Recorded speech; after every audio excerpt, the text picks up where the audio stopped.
دكتورة أنت شايفة رسول الله؟ قالت لا. قلت لها ولا احنا شايفين؟ قالت نعم. قلت لها بس تجوز هم وضوءكم مو مثل وضوء رسول الله. قالت بس احنا مشايخنا يقولون.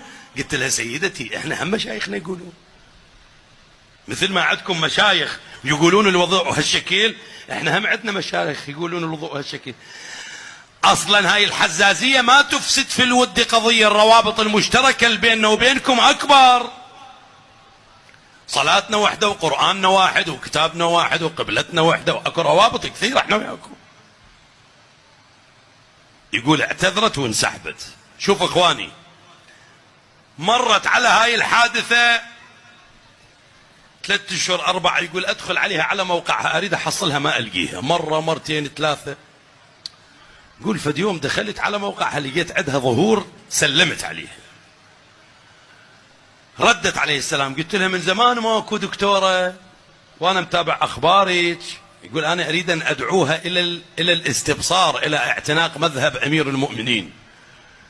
قالت لي يا سيدي المشتكى لله، الله تعالى ابتلاني ابني طالب ابتدائية، فجأة نام قعد من النوم ايده اليمنى ورجله اليمنى ما يتحركه، ألم ماكو وجع ماكو، ولكن فقط شلون المشلول نصفي، ولكن شلل أطراف ايد ورجل.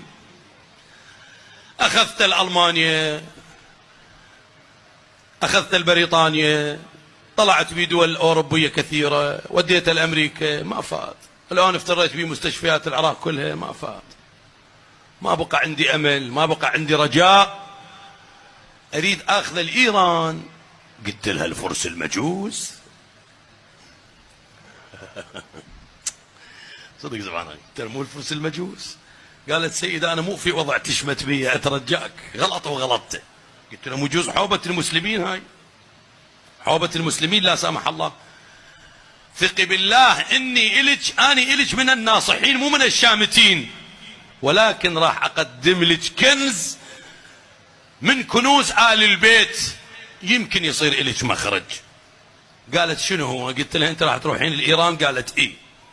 قلت لها قبل لا تعرضين ابنك على الدكتور، اكو في مشهد مكان لبضعة لرسول الله صلى الله عليه وآله، قطعة من لحم محمد صلى الله عليه وآله مدفونة في مشهد، روحي واخذي ابنك. هسه انا ما اقول لك احنا شنو عندنا بالروايات. قالت شنو عندكم؟ قلت لها بالروايات الفطرية ان هذا الامام الضامن الغريب في مشهد يعذب خطاره، اول ضيافه له يعطيك 3 طلبات اطلبهن وترجع من عندهن 3 كاملات. واحد من هذول الشهود هذا ابو شهد اسالوه، من رحت عم يعطاك اياها 3 ولا الك 3 طلبات عند الامام الرضا، اول ما تخلي رجلك اطلب من عنده اصعب شيء يعطيك، بس بقلب سليم باعتقاد صحيح. شنو الصعب اللي عندك وطلبه من الامام الرضا يعطيك اياه. تقول انا حجزت الى مشهد، صرت امشي، بعدين هي سولفت لي للسيد، صرت امشي بكلامك سيدنا، وصيت على فندق، اختصر لكم اوصلوني الى فندق قريب على حرم الامام الرضا سلام الله عليه. يقول انا علمتها، قلت لها اذا دخلتي صار الشباك الشريف قبالك، الصحن الاول الثاني الثالث، من يصير الشباك الشريف قدامك قل لي يا ابا الجواد بحق جوادك، بحق وحيدك، انا جئتك من عند ابيك موسى بن جعفر واريد منك حاجتي. بعد هاي مرة قلت لك من اخواننا العامة، وكل الابواب انسدت بوجهها وكل الطرق انسدت، ضاقت بها ارض الله بما رحبت. يقول انا اخذت ابني وبناء على توجيهات السيد انا امشي، خليت ابني بعربانه وصرت ادفع، وصلت قريب على الامام، صرت انا اتتش لابني، مره اشيله ومره انزله يمشي على رجل وانا مشلبه بالثانيه، مشلبه بايده ويمشي على رجل واحده واني اعينه، ممكن ينتش عليه هالشكل. تقول اول صحن دخلت انا انشرح صدري،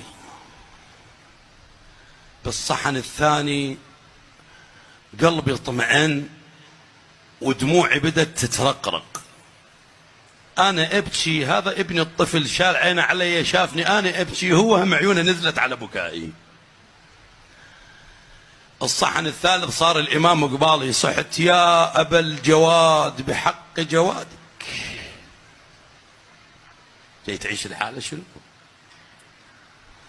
اشوف بعض من عندكم عيونهم نزلت، هم اهل بيتك، من تصير قدامهم في حضرتهم هاي القلوب اللي تنكسر عند ذكر آل البيت، والعين اللي تجري هاي من علامات المؤمن، والما يبكي على الحسين هاي من علامات المنافق، يقول جمود العين وغلاظة القلب من علامات المنافق، أجلكم الله.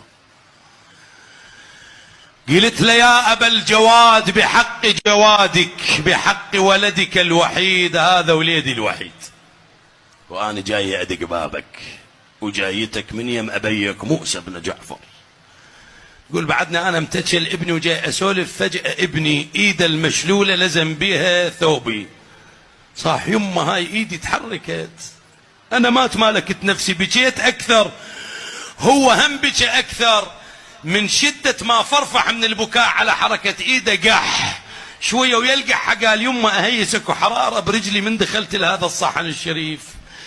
بدت رجله تتحرك، بدت ايده تتحرك، تقول هديته، ابني صار يمشي قبالي، انا 4 اشهر حايره بيه، صنع لي الامام الرضا ما عجز عنه الاطباء على مدى 4 اشهر. تقول بعد ما تحملت امشي من فرحتي بابني وقعدت الى الارض، قلت اخاف راحت مو روحي على القد من هالجائزه اللي انطاني اياها.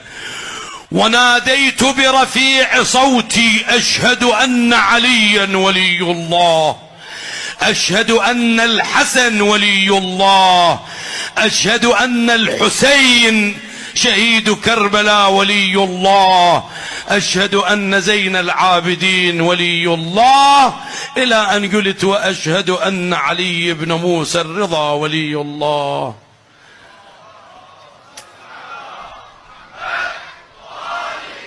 مو صعب عليهم، هم أبواب النجاة، هم باب الانقطاع إلى الله. أنت في مجلس الحسين، عندك حاجة الليلة دق باب الحسين، قل له أبا عبد الله